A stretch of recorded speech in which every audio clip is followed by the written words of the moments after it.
Dear students, today we will be dealing with another topic from the risk and insurance subject. Till now, we have studied risk management.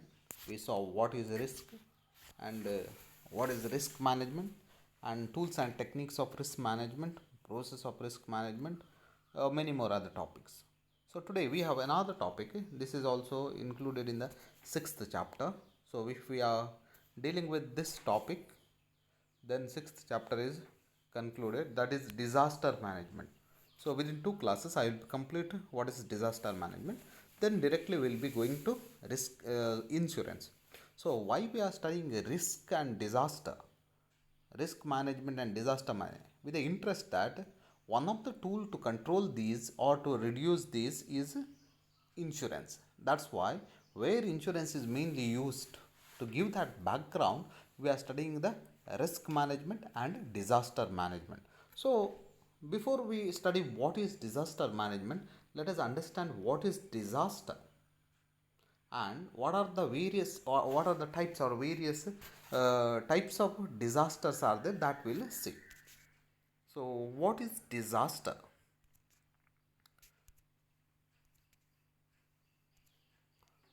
Disaster is a severe disruption of ecological and psychosocial situation which greatly exceeds the coping capacity of the affected community. Disaster is a severe disruption.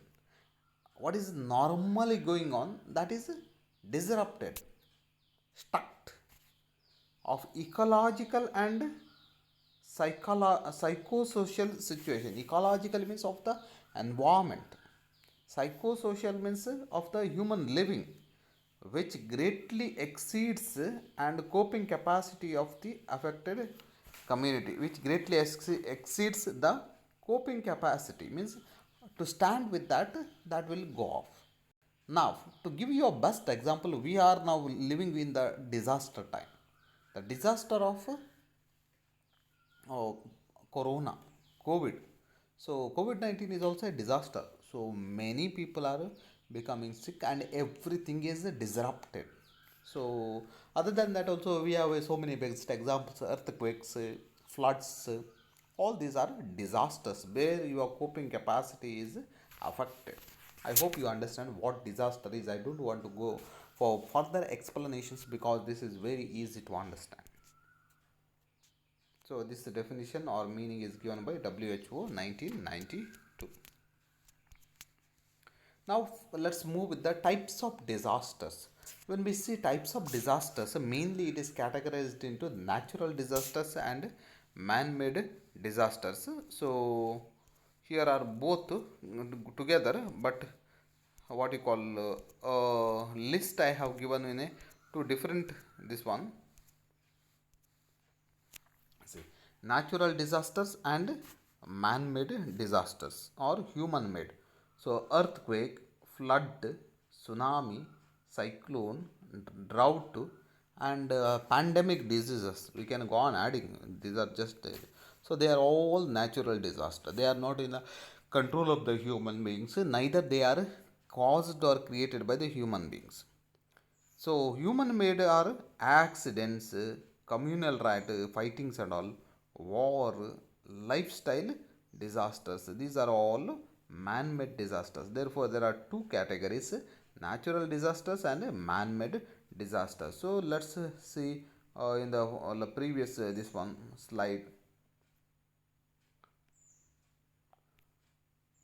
So these are the types we can see: earthquake, flood, tsunami, cyclone, drought, accident, communal riot, war, and these all are categorized into two. So now what we are going to see is the impacts of disaster. So disaster has impact on many things. So the main impacts of disaster we'll see in what you call four areas. It impacts on four areas. Physical impact is there, social impact is there, psychological impact is there, and economical impact is there. Because of disaster, causing a problem, or it has a bad impact on physical, social, psychological, economical. Now you see, take it our present this one disaster itself, COVID. COVID-19 has caused physical impact. Many people, those who were in fact affected with that or infected with COVID, they had to face the physical problem. Social problem, you see, so all you have to sit inside, no communication proper, and you can't move around and all. Social problem. Psychological problems, many have got depressed and all. So economical problem, financial. I hope you understand. You, instead of this one, here we put COVID-19, and you see physical problems, social problems. Then we you have all psychological problems.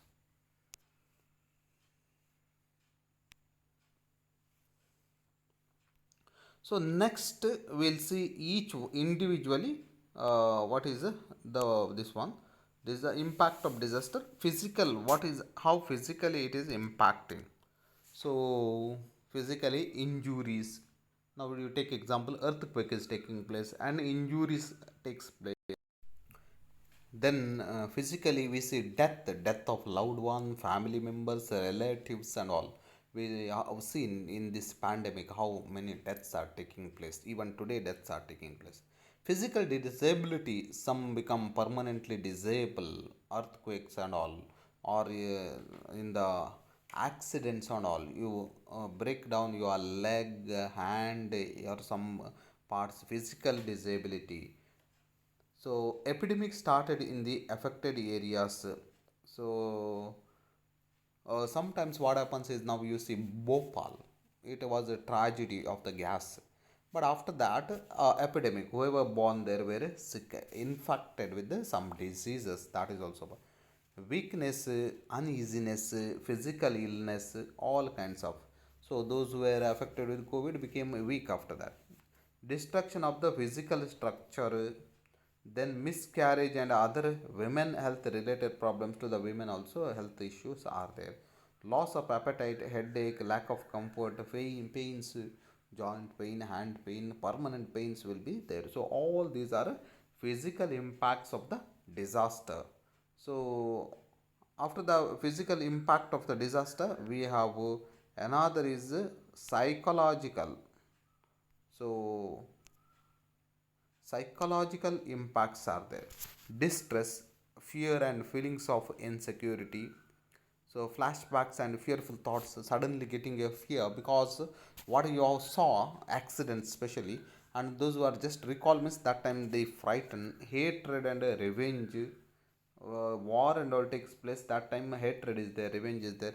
Denial of the events, then grief, withdrawn, isolation, some become so isolated, they don't come out. Guilt feeling, increased alcohol dependency, some become alcoholic or drug addiction. Lack of trust, people lose their trust. Helplessness, hopelessness, depression, post traumatic stress, anxiety, various kinds of the psychological disorders that takes place because of the disasters. Then we have impact of social impact of the disaster. So change of role in the society and family. Then you have isolation among the members. So COVID itself is the best example where people were isolated. Even what you call who were living in a different places were not allowed to come to their houses. Orphans, some become orphan. Parents, they lose their parents. Single parent children, migration, they have to move from one place to another. So they were living in a particular flood area where flood came and everything washed out, then they were not allowed to live in that. Lifestyle changes, shortage of basic needs, identity crisis, all these social impacts of the disasters. Then we have another is impact of economical impacts. So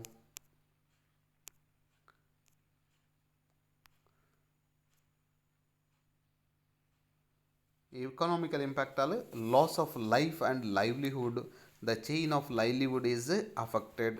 Then you have unemployment increases, and many of the families suddenly become very poor, those very rich become poor. The jobs are going. Then loss of income at all levels, starting from the individual to the loss of national income. Yes, you are very clear now. From 2 years, 1.5 year, national income is coming down.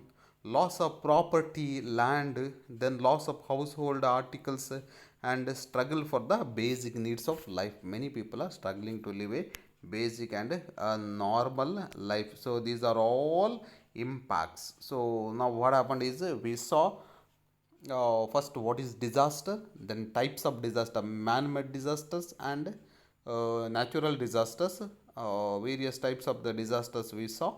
Then we just saw the impact, social, psychological, economical, and physical. And now we'll see how to manage the disasters. So, disaster management. So, that we'll be seeing. This is our next topic, disaster management. Because, see, risk management. We either we prevent the risk or reduce the risk. Same way, prevent the disasters or manage the disaster what after occurring that. So that is what we are dealing with this. What is disaster management? The International Federation of Red Cross and Red Crescent Societies defines disaster management as the organization and management of resources and responsibilities for dealing with all the humanitarian aspects of emergencies, in particular preparedness, response, recovery, in order to lessen the impact of disasters. See, what it says is management. See, management, organization and management of resources and responsibilities for dealing with all humanitarian aspects of emergencies. In particular, you need to be prepared to face the disaster. You should be prepared. Then you should respond when the disaster takes place. Then recovery. You see, now pandemic has come. So in the initial stages, you are not prepared. Now prepared. So anything, people are becoming sick. So oxygen is ready. Ventilators are kept ready. Hospital beds are kept ready. So then recovery, how you can recover the loss that takes place. So this is what called disaster management. So in the disaster management, main things what we are dealing is, in this chart you can see all the things. Uh, in the arrow I have marked it, but very simple. This is not my creation. So you can see this is I have taken it from International Federation of Red Cross and Red Crescent Society, who have given a definition. They have given what disaster management is. You just for your this understanding, remember this arrow. Disaster management, one picture.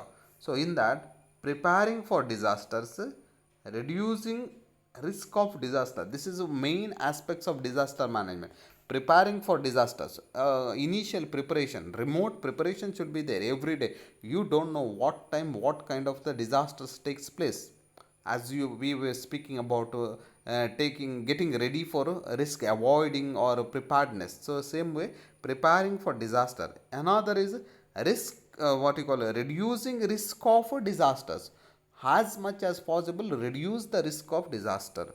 So that is in the initial stage which you could. Then after disaster takes place, so here disaster takes place, so then responding to disasters. So immediate, what all things you can do it. Now pandemic has come, what things you can do it and reduce the impact, that you have to see.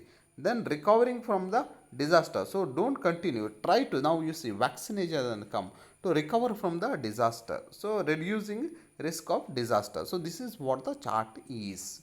I hope you understand what things are involved in disaster management.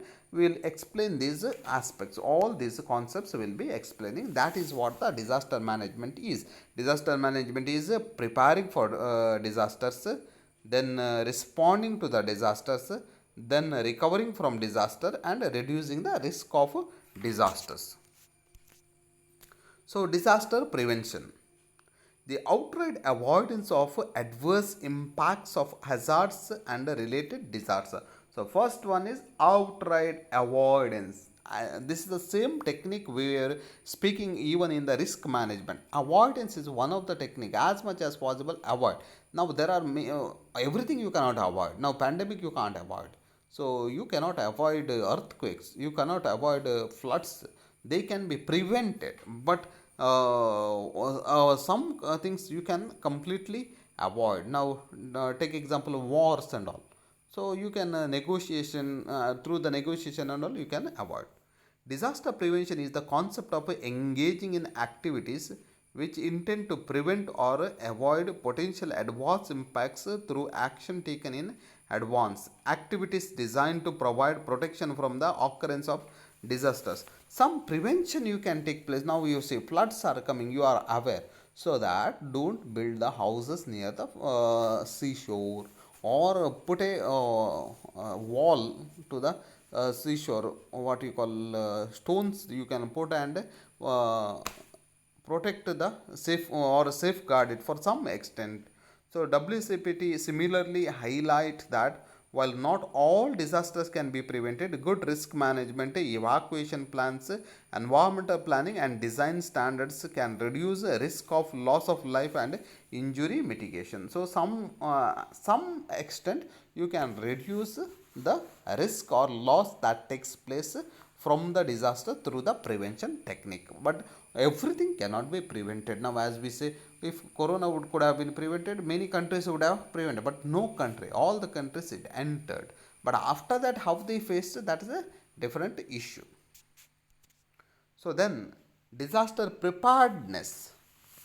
So what is the disaster? So you know, getting keeping always ready for any kind of the disasters that takes place. The knowledge and capacities developed by governments, professional response and recovery organizations, communities and individuals to effectively anticipate, respond to and recover from the impacts of likely imminent or current hazard events or conditions.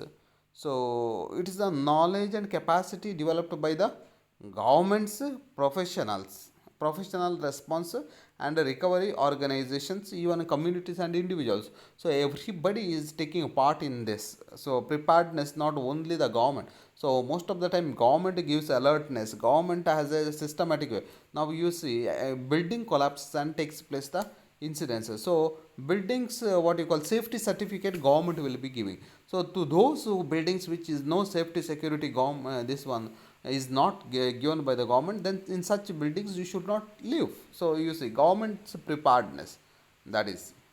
Then what you call there are a recovery organizations are the NGOs are there, then communities are there, various styles, each community gets prepared. So, according to ICRC, disaster preparedness refers to measures taken to prepare for and reduce the effects of disasters, be they natural or man made. This is achieved through research and planning in order to try to predict areas or regions that may be at risk of disaster, and where possible prevent these from occurring and or reduce the impact those disasters on the vulnerable populations that may be affected, so they can effectively cope. Disaster preparedness activities embedded with risk reduction measures can prevent disaster situation and also result in saving maximum lives and livelihoods during any disaster situation, enabling the affected population to get back to normalcy within a short time period. So preparedness will help to save many lives that will take away.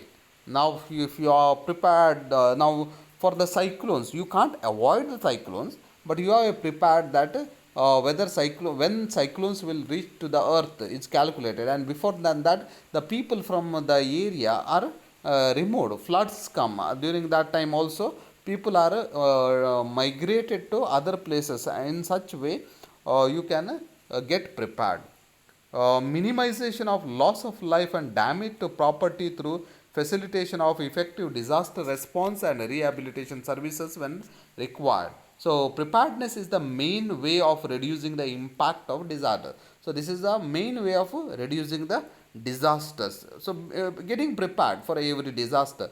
So we don't know what time, what kind of the risks and dangers will come on the way. Community based preparedness and management should be of a high priority in physical therapy practice management. So, this is what you call disaster preparedness. So, disaster prevention, if not possible, disaster preparedness. So, for every disaster, you can get prepared. Then, after that, disaster sometimes, even though you prevent, even though you are prepared, disaster comes. That time, how is the response and relief? The provision of emergency services services and public assistance during or immediately after a disaster in order to save lives, reduce health impacts, ensure public safety and meet the basic subsistence needs of the people affected. That's that time when the disaster happens. So you have to respond, whether it may be government, individuals, neighbors, communities, everybody, whoever affected by that. From the humanitarian ground, we see that everybody is ready to help. Now due to the pandemic situation, we know that many were economically affected. They had no food to eat and all. That time those who had contributed and distributed the food kits to the people. So this is what the response and this is what the relief is. So sometimes earthquakes and all takes place, and that time NGOs and other people go there and do the this relief works. And other times also we have seen that in Kerala floods had come, and during that time people from our places had gone and helped there. So focused predominantly on immediate and short term needs. The division between this response release relief stage and the subsequent recovery stage is not clear cut. It is there is what you call recovery and response. It is not clear cut, this one. So first responding just immediate stage, then after that recovery stage comes. Some response actions such as the supply of temporary housing and water supplies, so drinking water and all, food supplies may extend well into the recovery stage also. Rescue from immediate danger and stabilization of the physical and emotional condition of survivors is the primary aims of disaster response relief, which go hand in hand with the recovery of the dead and the restoration of essential services such as water and power.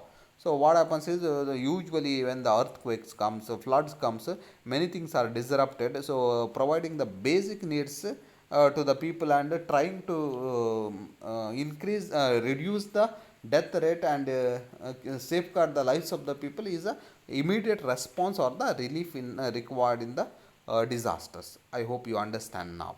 So prevention, preparedness, then response, then we have some response activities how you can do it, and after that we have a recovery. So coordinated multi-agency response is vital to this stage of disaster management in order to reduce the impact of disaster and its long-term results with the relief activities, including what all things included in the relief activities. So rescue, relocation, taking up people from one location to another, then provision of food and water supply. This is the basic needs that you are meeting. Provision of emergency health care, whatever things you can do. Then prevention of disease and disability, repairing vital services, example telecommunication, transport. So when the earthquakes takes place, floods takes place, these are disrupted. Then provision of temporary shelter, people will not have a proper shelter. So meeting these things are all relief works and response to the disasters that taking place. Then we have finally disaster recovery. So we can't remain in the disaster only. Now we are in a disaster only, for example, of the COVID-19.